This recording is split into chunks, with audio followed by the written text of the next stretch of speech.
Hello, hello, and welcome to another From Grind to Grace episode. Very welcome, because today I have another amazing guest with me, Diana or Diana. How do you pronounce your name?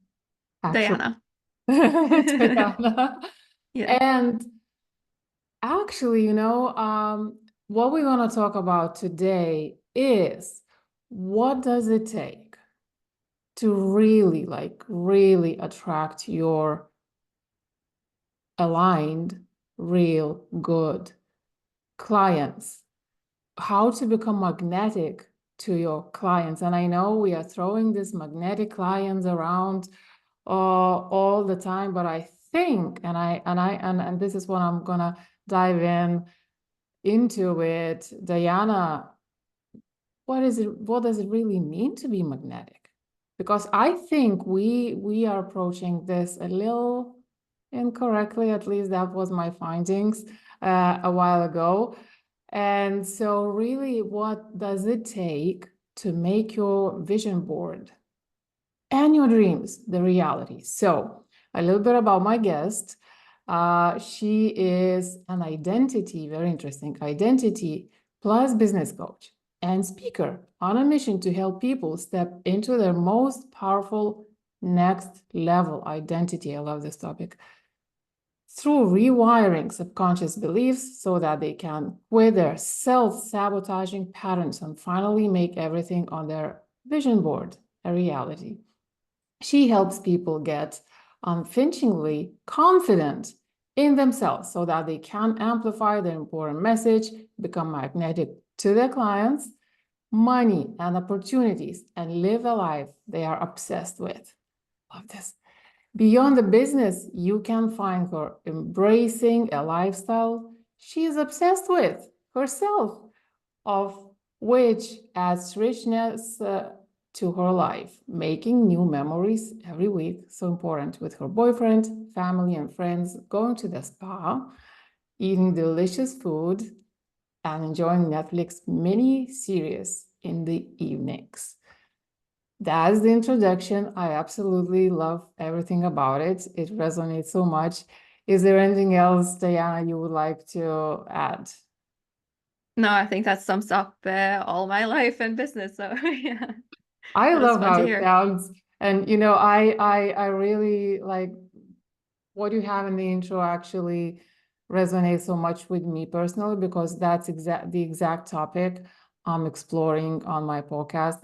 And because of the different things, and we chatted about that previously. And my belief is, and you use the word obsessed, my belief is, and I guess we hear that, if it's not heck yeah, then it's a no.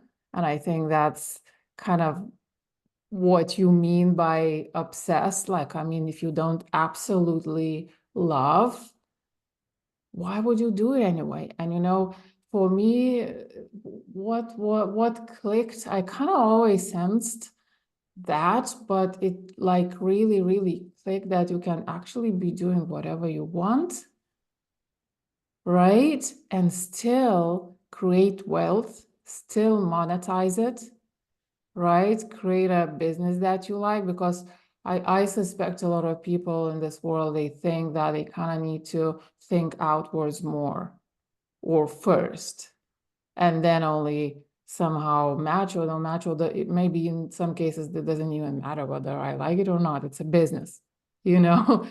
So with that, actually, I would like to hear a little bit more of your story, especially for the audience, because they don't know who you are and what you're about, and how you actually ended up doing what you do at the moment.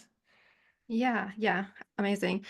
When you were talking about that, something just popped to my mind, and it was, I think, that kind of reality where people are go where they have this realization from going from just doing the things that they think they should be doing to realizing that, oh, I can actually enjoy my life. I can actually do what I want and it's going to go well. It's actually going to sign me clients and make me money and stuff. I think a lot of the people who experience that are the people who are also used to be people pleasers. And I think that that's a topic that we're gonna discuss as well because we have chatted about that before. But that just came to my mind instantly. And so that kind of segues into my story, who I am kind of. I started in business because I was actually starting in the beginning of COVID, and it wasn't really a business back then. I was just getting more into psychology, personal development. I've always been into that, and I've always loved sharing, creating content and stuff like that. But because it was such a big focus in the beginning of COVID times, I decided to actually start posting on Instagram about mental health struggles and how to overcome them. So back then, it wasn't really a business. I was just doing it for fun. But then I stumbled upon a post from someone who is a course creator, and she talked about how you can monetize that, how you can actually make that a business. And then I was intrigued. So I was like, I sent her a DM. I talked more about that with her. I said, but I'm not a coach. And then she said, but you are a coach because you have overcome stuff in your life and now you have experience. You can help other people with that. And so I was like, okay, I guess I'm a coach now then. So that was actually the start of my own business journey. I helped highly sensitive people in the beginning with overcoming overstimulation or preventing against it happening, with embracing their sensitivity, Mm. with preventing against burnout, and actually stopping people pleasing, recovering from that. So that's where I started because I had been through that journey myself. I had figured out that I thought I was a highly sensitive person for a while before that. And I had my own journey in embracing my sensitivity, in overcoming people pleasing, and preventing against burnout, all of that stuff, because I had been burnt out several times before. And so I did that for a while, there for about a year. And then I decided to do a pivot to business coaching. I wanted to use my degree in marketing management, and I really loved the business aspect, the marketing aspect as well. However, when I was pivoting, a part of that was also that I thought that I needed to do business coaching because I saw that, like, I thought that that was where the money was lying. I was like, it was a part of my ego speaking there that I should be doing this, right? I should. And I thought it was gonna go really well very fast because I had been doing this for a while, but actually things started slowing down. And I know now that it was not just out of that I was doing this in alignment, but I was also doing it from a place of should.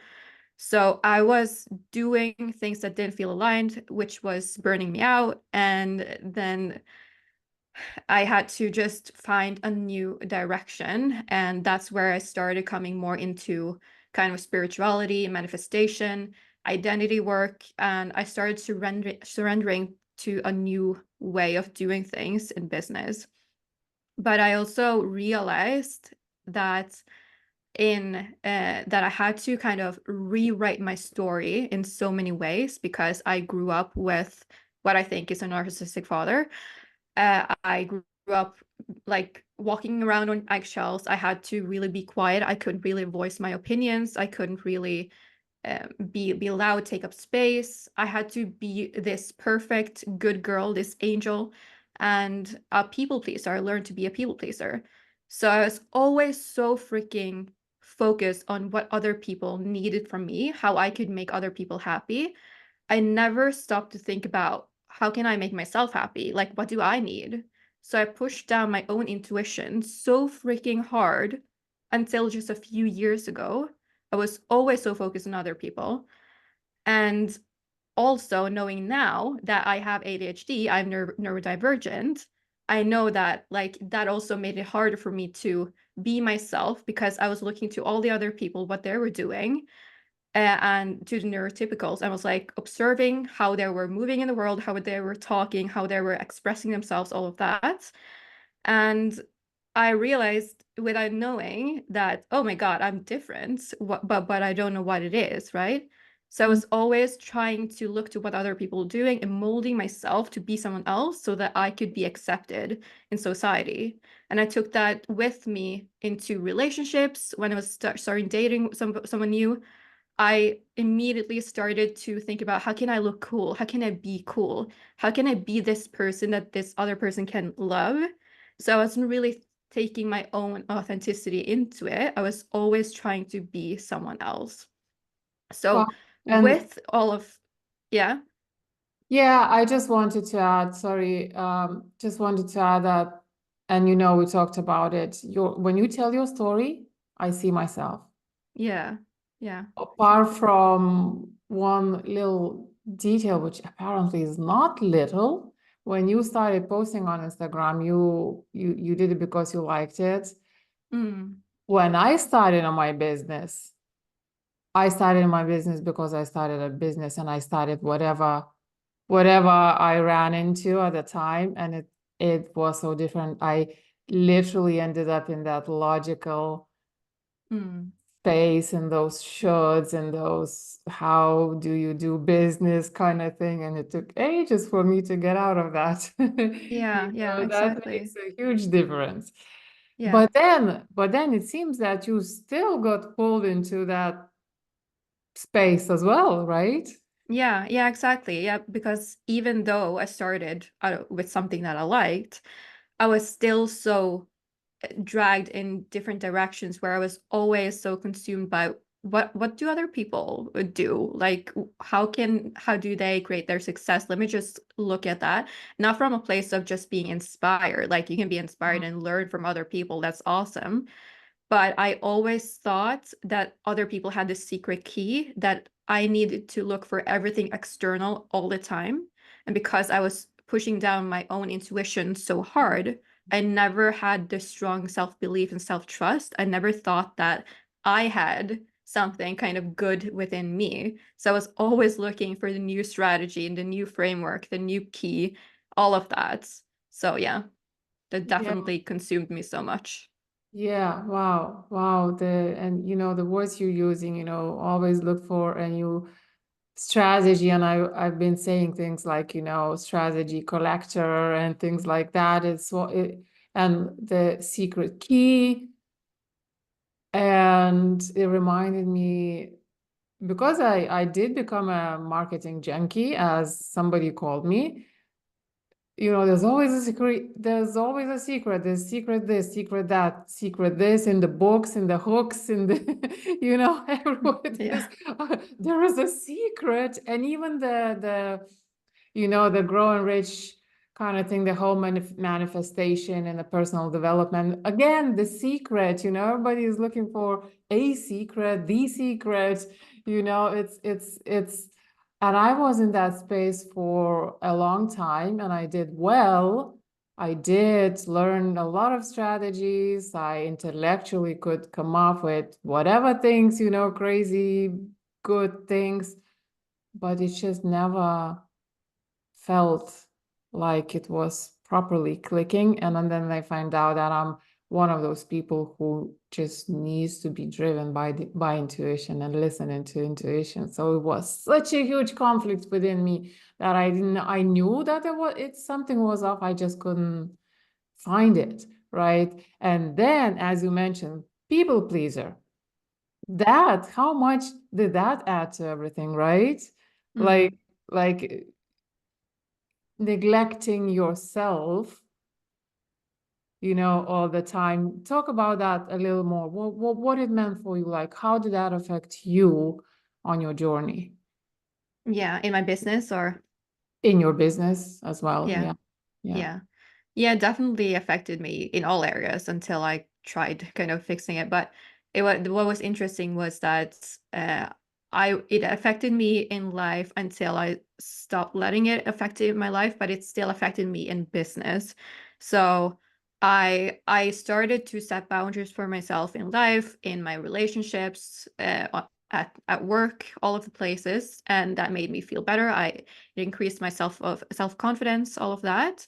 But I didn't realize until much later on that it was affecting me in business in a way that I didn't even think could be relevant. I talked about that I was always giving my power to everyone else. I was not listening to my own needs, my own intuition, and like, what do I think about this? I was always listening to everyone else. And so that also chipped away at my own confidence and my own self-trust, because like if I can't trust myself, then how can I make choices in my business? How can I be the visionary, the CEO? How can I trust myself to make this work, to know that I am capable of seeing success in my business, right? So it's really detrimental to everything. Yeah, and you know what's fascinating in reverse? Actually, it's not that nice. And tell me if that was the case for you as well. And actually, it was exactly like that for me. I realized that in life, but I totally didn't see it. It was a complete blind spot for me in my business. That I was a people pleaser, and that I was neglecting myself, and that I was neglecting my power, and then I was and that I was and I'm talking about this for the audience because I believe, and I've seen I started seeing these kind of people with these kind of stories everywhere then, right? That I did not realize that I was looking for external validation, and I was trying to please everyone except me. I did not even see it. When I saw it, I was like, what? Like it was wild. Was it the case for you? Was it the Yeah. same? Yeah. Yeah, definitely. You remind me of two different ways it also showed up. One way was that I was always kind of hiding. Like, I would show my face and everything. I would make content, but I was suppressing my own voice. I would try to say things that would be accepted by others and to not be so polarizing and stuff, because I was afraid that people would not like me, they would unfollow me, they would cancel me, and they would just disagree. And like, for some people, disagreeing is just everyday life, right? But for someone like me, who was so conflict shy, who was such a people pleaser, that was the worst. Like, I wouldn't want people to disagree with me, because that would mean that I'm not worthy as a human being, right? So I, it made, like, it really, really was a big thing for me. And another thing was, you mentioned external validation. That also showed up in, if I didn't get enough likes or comments or in some way engagement, then that would mean that people would not validate me, because I put so much of my effort and time and love into my content, for example. And so if they didn't show engagement, that wasn't validating me, right? So it showed up in so many hidden places. yeah, chills. It's exactly the same. And to add to that, I was showing up and I sort of thought that I was showing up the way I should be showing up, even like, to follow the principles, to follow the scripts, to follow the methods, Yeah. who I was looking through the lens of these frameworks. Mm. And even though deep down something was not clicking, and I knew that I could be showing up more powerfully, I thought that maybe I need to master these frameworks better or something like that, or find the better words or whatever, So, and it was exhausting. Mm. Right? And then obviously later on, and I don't know how it happened for me. For me, it happened, something clicked. It just took one moment. And in that moment, I literally saw that I don't care at all what anyone thinks. I don't care if they disagree.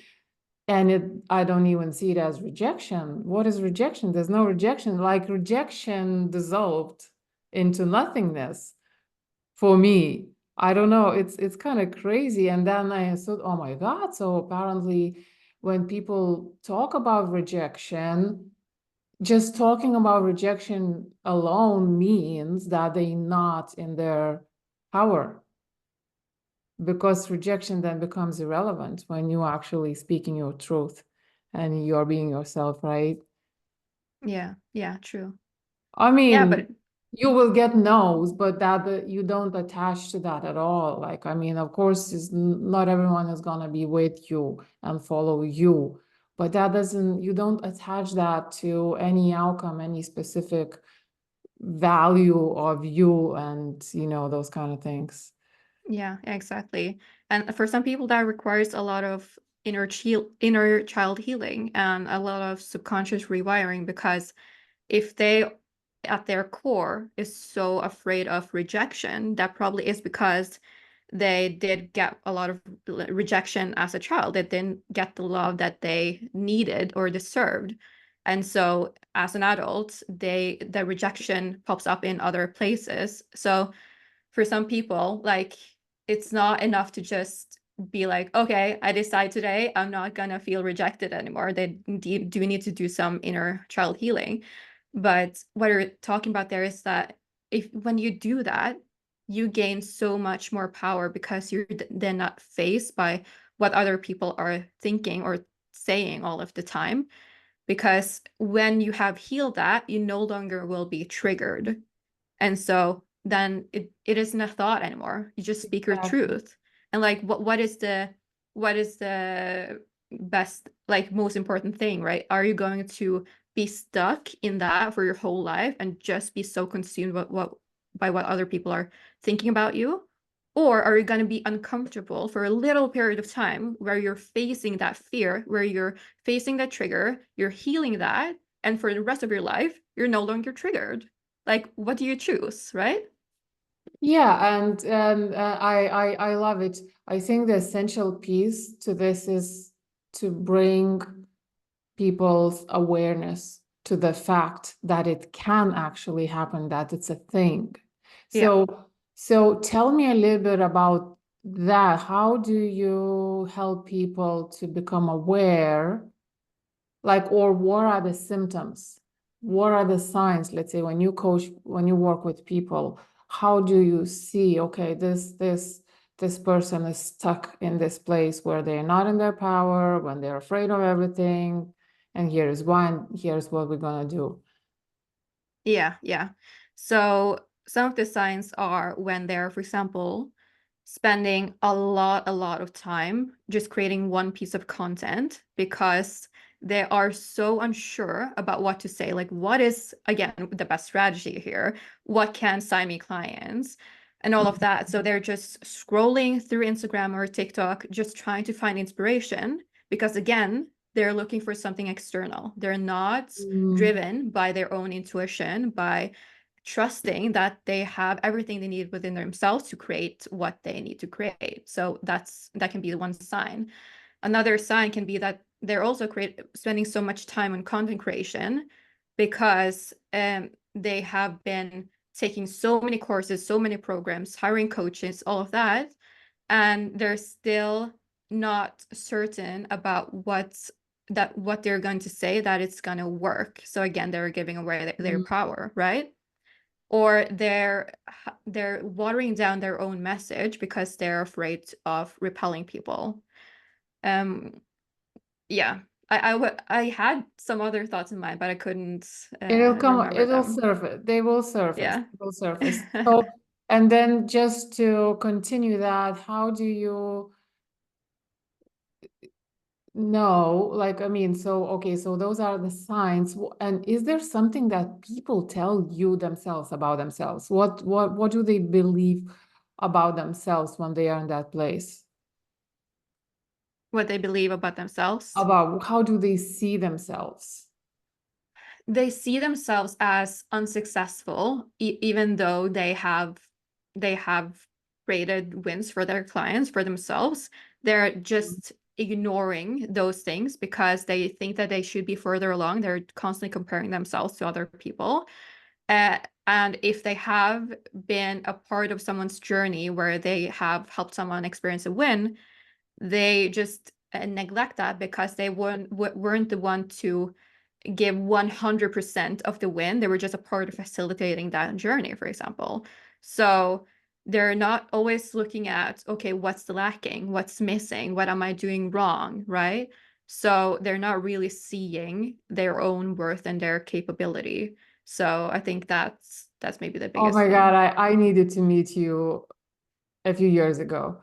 And again, you're telling me I helped so many people. I helped people to the left and to the right, and they were getting better results than me. I remember once I was grinding, figuring out Facebook ads, and I mean, I was getting some results, right? But based on on how much time I was spending, and all the knowledge and all the things and the copywriting and all those kind of things that I learned, I was like, what is going on? Why is this so slow and whatever? And then somebody reached out to me, somebody from our community that I was in at the time, for advice. And she's like, I'm doing this and that and whatever, and it was evening time. And I said, you know what?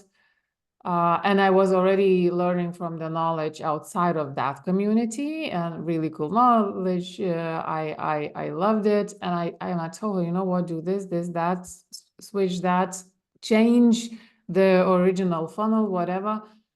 And that was in the evening. And she did it straight away. And in the morning, she's bombarding me with messages on the messenger.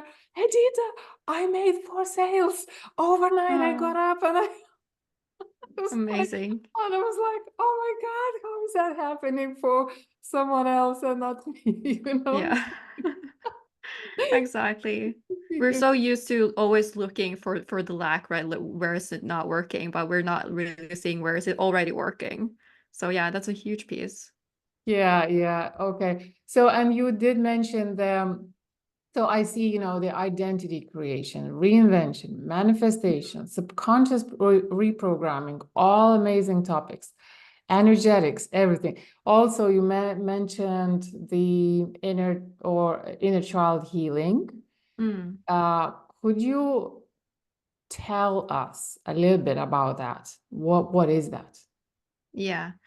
Yeah. And I also want to mention shadow work with that, with inner child healing, because what a lot of people don't realize is that only 5% of our thoughts and behavior is controlled by the conscious mind. That means 95% is from the subconscious mind. So if we're not really addressing that, if we don't know about that, know how to work with that, most of us are just taking the passenger seat in our lives. Like we're being kind of controlled by our conscious mind. And that means that we're so much being controlled by conditioning, societal conditioning, what we learn from our parents, what we learned at school, just all the different places. So that's where authenticity comes in, right? Like a lot of our opinions, beliefs, thoughts are not even ours to begin with. They were adopted from someone else. So that's why a lot of people think that life happens to them, not for them. But when we start to shift those things, people start realizing that they are the main character of their own life. They're the creator of their own life, right? So what we know then, that when we are so controlled by our subconscious mind, kind of, then that often shows up in where we are triggered. So we have something called shadow work, which means that we have parts of ourselves that we are not so proud of, that we don't necessarily want other people to see. And those we can call the shadows.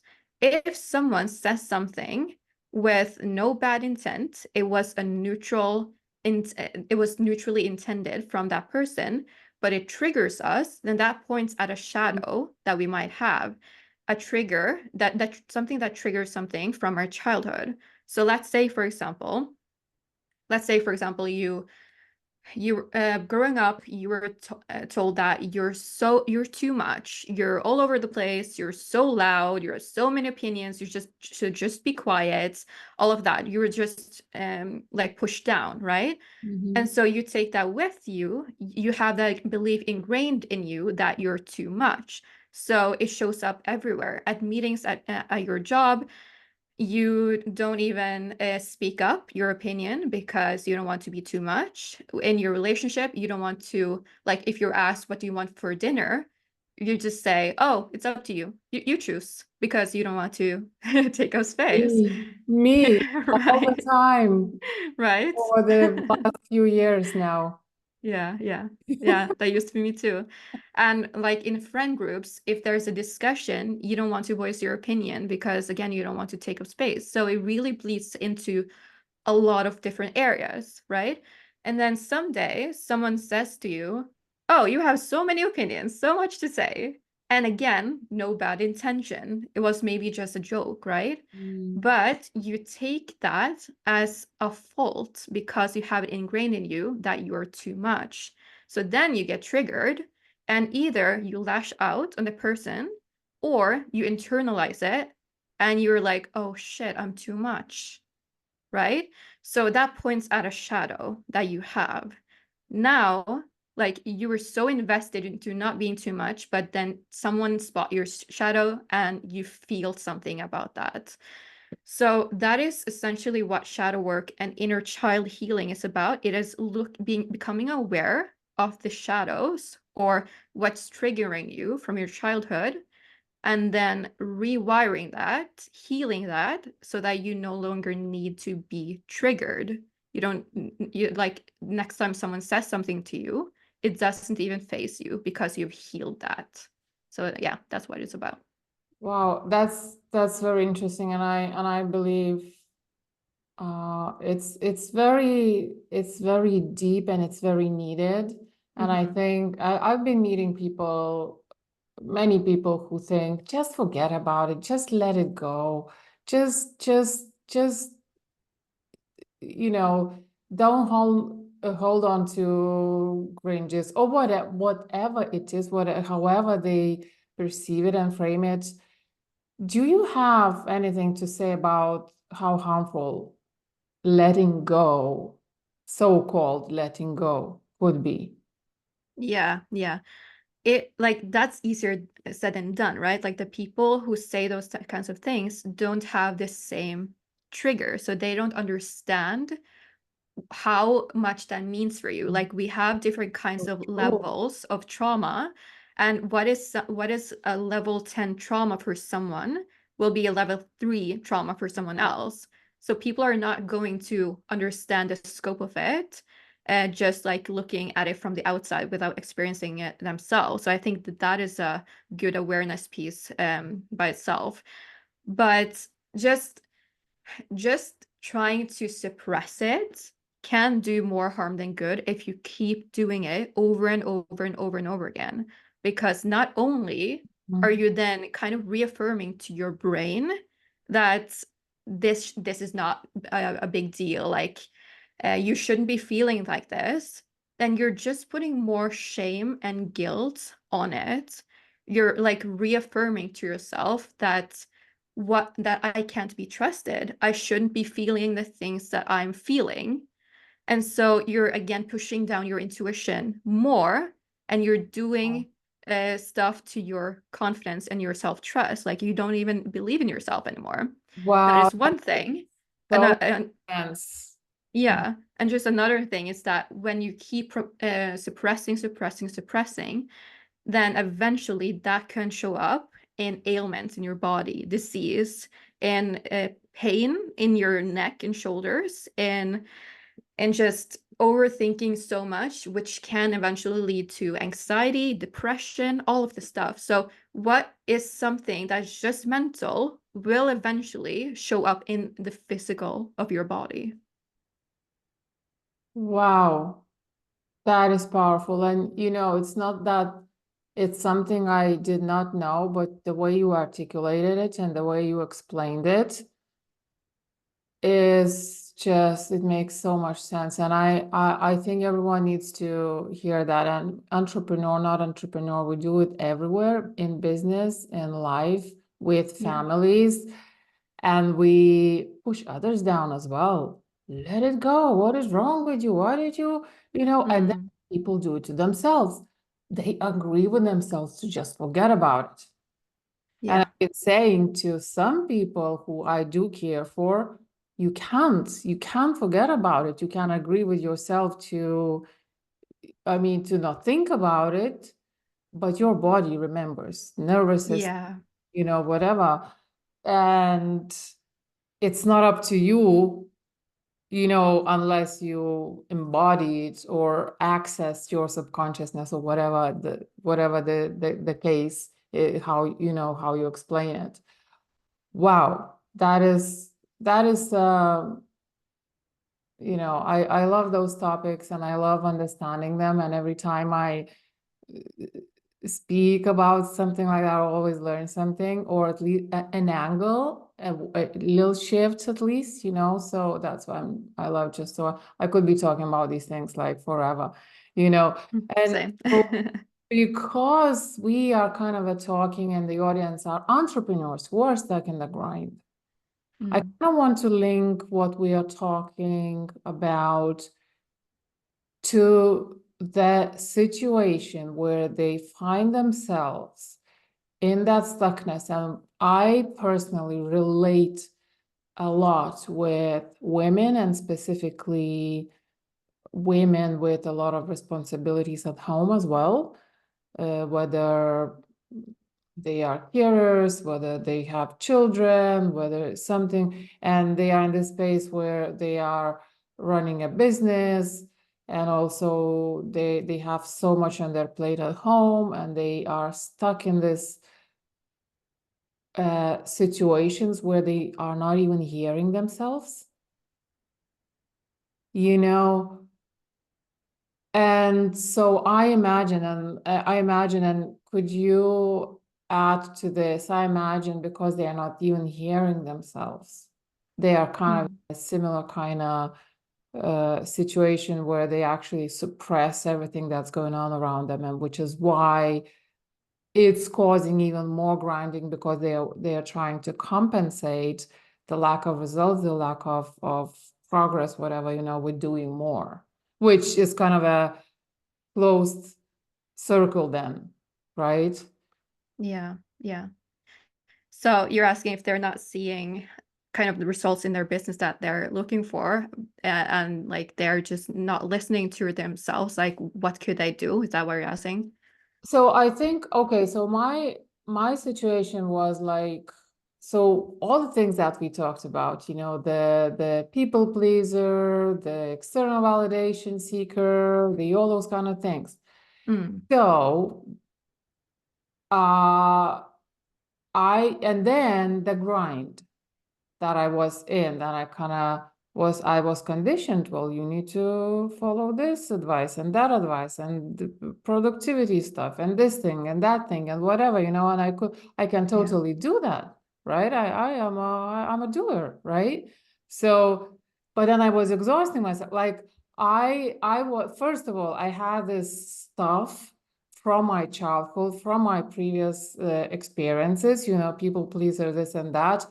Plus, on top of that, because I was in this grind and I was sort of relying on external sources and resources, and I didn't have space to be with myself, so I had no opportunity to resolve anything. you know Yeah. and I didn't really understand that. And I was telling you just before we started recording, today I'm on my own, and I just and today I decided, you know what, let me um just be with myself. I'm not gonna do much, was looking forward to this podcast recording, and let me not do much, because now I know I need to meet me in order to do everything else. So how would you say people could become aware and then give themselves permission to maybe pause, maybe slow down, maybe listen to themselves, maybe just close the door and go somewhere and do whatever? I don't know. How can they Yeah. become aware of that? Yeah, thank you for clarifying. That's a very good question, and several of the things popped up when you were explaining. So one thing that I want people to really become aware of is that if they're having this habit of kind of drowning themselves in work, they're just hustling and grinding, and they're never finding time to have with themselves to listen to their own needs, then that may very well be programming and modeling from your childhood. Mm. Maybe you have been like, think back to how your parents were living their life. Were they always not like they didn't even have to say it, but did you always watch them hustling, working? And maybe they even said that you won't get anywhere in life unless you work really hard for it. Like money doesn't grow on trees. You have to really show, like you have to earn your success, for example, all of that, right? So people can pick up on these things from their parents, and then subconsciously it gets programmed into their body that in order to reach the level of success that they want to reach, they need to work really freaking hard. That's the only way, right?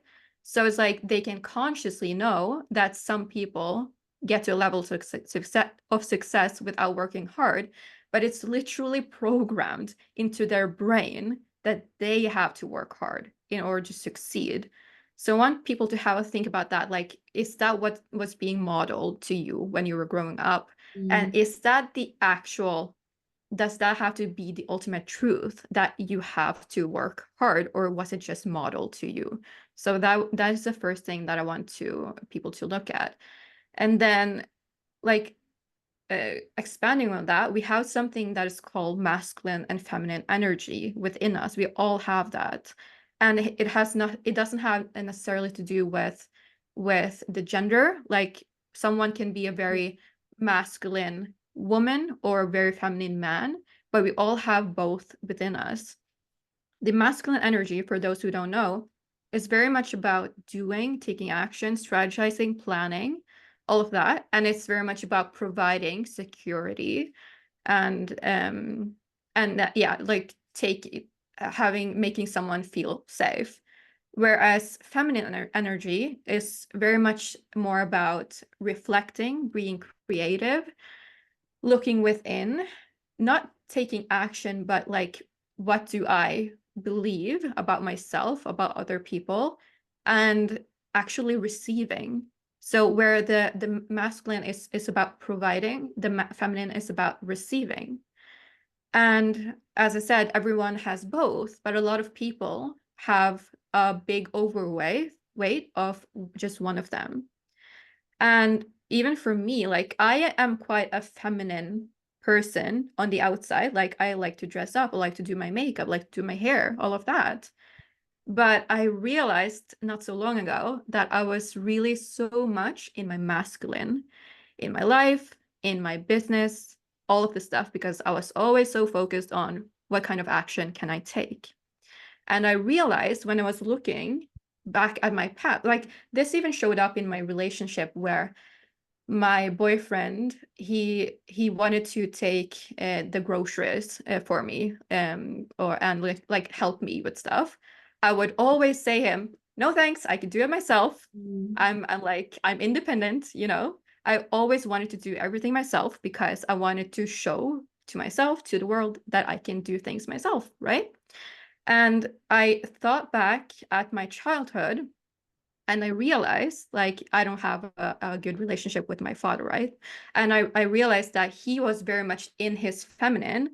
He was like, so he was never doing stuff in the house. He was always just trying to order my mom around, like, give me this, give me this, give me this. And she was very much in her masculine. So she had 2 jobs and was studying at the time. She was doing everything in the house. She was doing everything. And like, not only was I resentful towards my dad because I was like, why are you not doing shit, you know? But also it was modeled to me that in order to get somewhere in life, you have to do all the things, because that was modeled to me from my mom.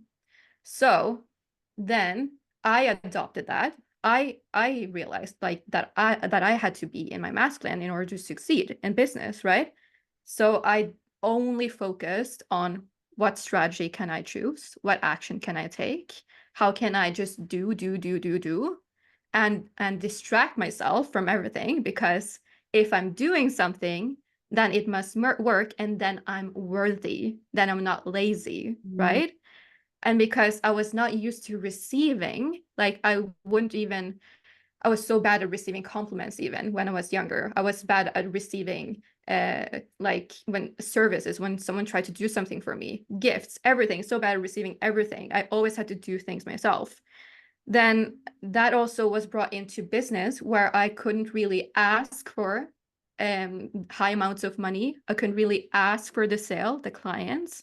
And I was not in receiving mode. So I was repelling those kinds of things from me because I was so in my masculine. So that is the next thing that I would look at.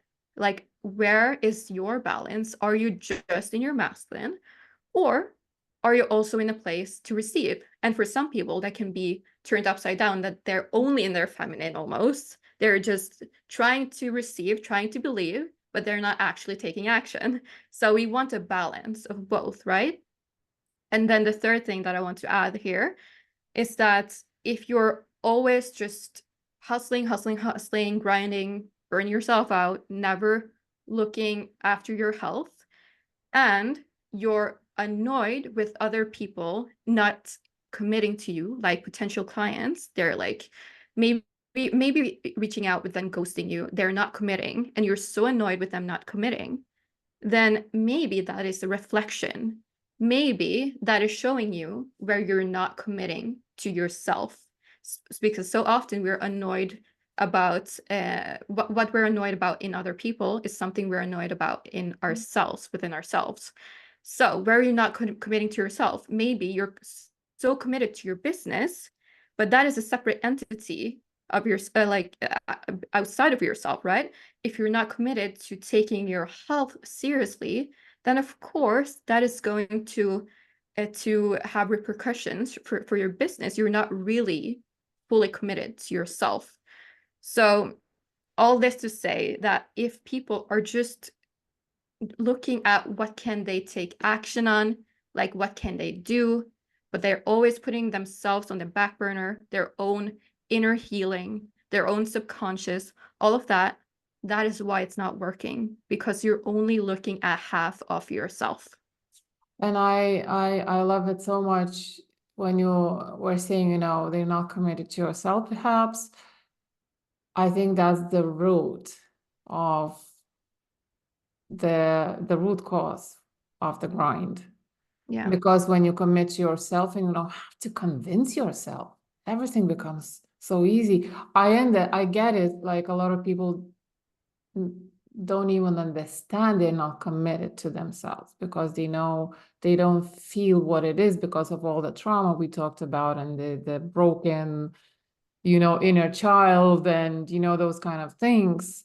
They might not understand, but I really, really, really want to bring awareness to this, what you said, that commitment to yourself actually comes first. And then who's committing to clients if you're not committed to yourself, you know? Yeah. You know, and then also when I was saying, and I'm conscious of time now, but also when you were talking, I was thinking of the way and the place where our society is gone. And if we think about, for example, like right now, in order for the family to live okay, to do well, both parents need to work. Usually both adults need to work. And so, which means mom needs to go to work, which means she has to step into that masculine energy into her masculine. And then I actually, maybe a month ago in some other community, I was sort of checking out. There was a training for business women or women in business about how to also take care of their relationships. And I was almost angry hearing that it's all women's responsibility. But like I agree the dynamics at home, it's her, but then the pressure for her, because then she shouldn't need to go to work, right? Now she needs to go to work, and now she comes back home, and the advice was, before you enter the house, step into your feminine, leave everything else at the door. Like, I mean, it's easy to say, but like there is so much like pressure to. And the other thing, remember the whole emancipation thing and the feminism and those kind of things, and the way it was interpreted as in men and women are equal. I think what we wanted to say is that they should have equal opportunities. But what we don't want it to be, and it's not, that men and women are different, and there is feminine energy and masculine energy, right? And receiving is okay. Now, well, when I remember lecturers back in the university telling, oh, you know what, I can do the change the light bulb myself and whatever. I don't need that. I don't depend on anyone. It's not depending, right? Well, what can you say about that? Depending, being afraid to depend. That's not where dependency happens, right? Yeah, true. Yeah, you're picking up something important there, and that's where we want the balance, right? Like what has been coming forward a lot recently is that if we're just taking like the normal gender roles, right? Then a lot of men who are more in their masculine are thriving more when they get to come with solutions, when they get to take action, when they get to provide, because that's just something that is in their nature from long, long, long back. So like if I ask my boyfriend a question like, can you help me with this, or what do you think about this? He thrives because he gets to use his instinct, kind of, right? Whereas women, they thrive more when they get to feel that they're safe, when they're taken care of, when they're provided for. But that doesn't mean that they can't do things themselves. That doesn't mean that they can't be independent. Like, sure, change the light bulb, amazing. But when you are both in your own kind of energy, if the man is in the masculine and the woman is in the feminine, then that is kind of where the magic happens. Because if both are in the masculine, then they're just going to butt heads, right? Whereas if both are in the feminine, they're just going to be like roommates, like just friendly.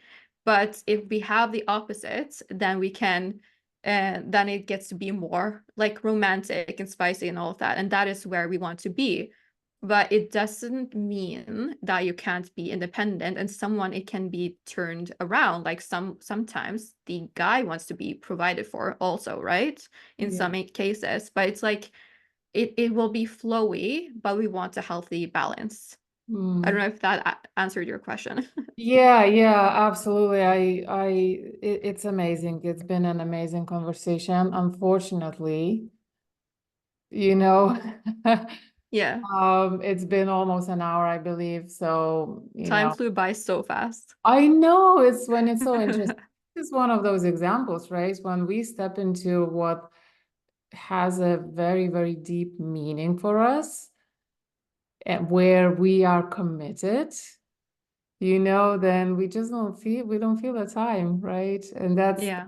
that's the beauty. That's, if you can run business that way, and I say you got there straight away, because the process is like that.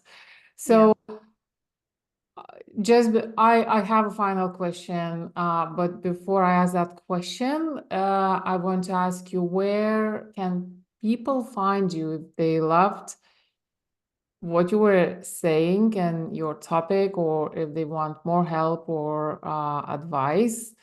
Where can they find you? What's the best place? Yeah. I think the best way to learn more is to go to my podcast, which is called Sensitive Sales Queen. That is where I really go deep on these kinds of topics, and people can really like get a lot of value per episode. But I also can be found on Instagram, where I share some of those things as well. And it's more like sharing more of my life there as well, to show how I'm embodying the lifestyle that I'm talking about. And also I have a website where you can see all of my offers there. So yeah, but the best place to learn is definitely my podcast. Love it, love it. And I'm gonna put the links in the notes of this episode when it comes out. Thank you so much. I absolutely appreciate you. I'm so happy I've met you.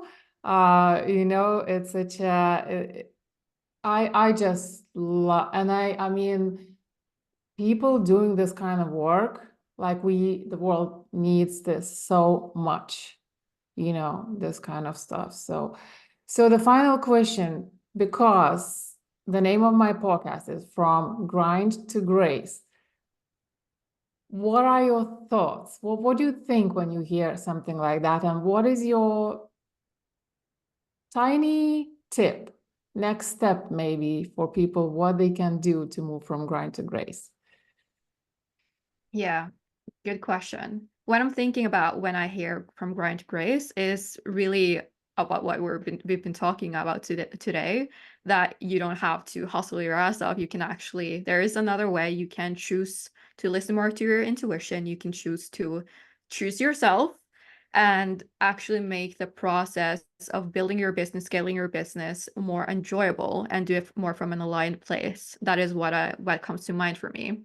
And one tip would to actually just be open to and surrender to there being another way, to there it not just being about the typical masculine way of doing things, the hustling, but actually seeing that there are two parts to this at least, and being open to rewire your subconscious mind, do some inner healing, and focus more on the mindset. But because like only 20% is strategy, once you have like laid the foundational work, like it's done. The rest, the 80%, is the mindset.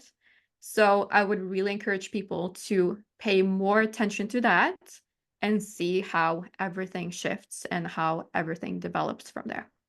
This is precious, really, really is. And I really want people to hear this. Look beyond what might you think is the truth now, especially if it's coming from the outside.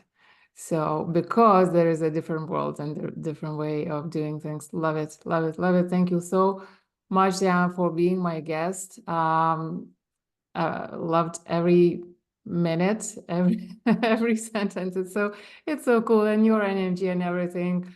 Um, really, really cool. And I think people are getting tons of value from this as well. And hopefully some precious ahas are gonna happen as well. So thank you so much. And until next time, because who knows? Yeah. Thank you so much. I really had a blast. It was amazing speaking with you. And yeah, we could speak forever, I think. Thank you. Thank you.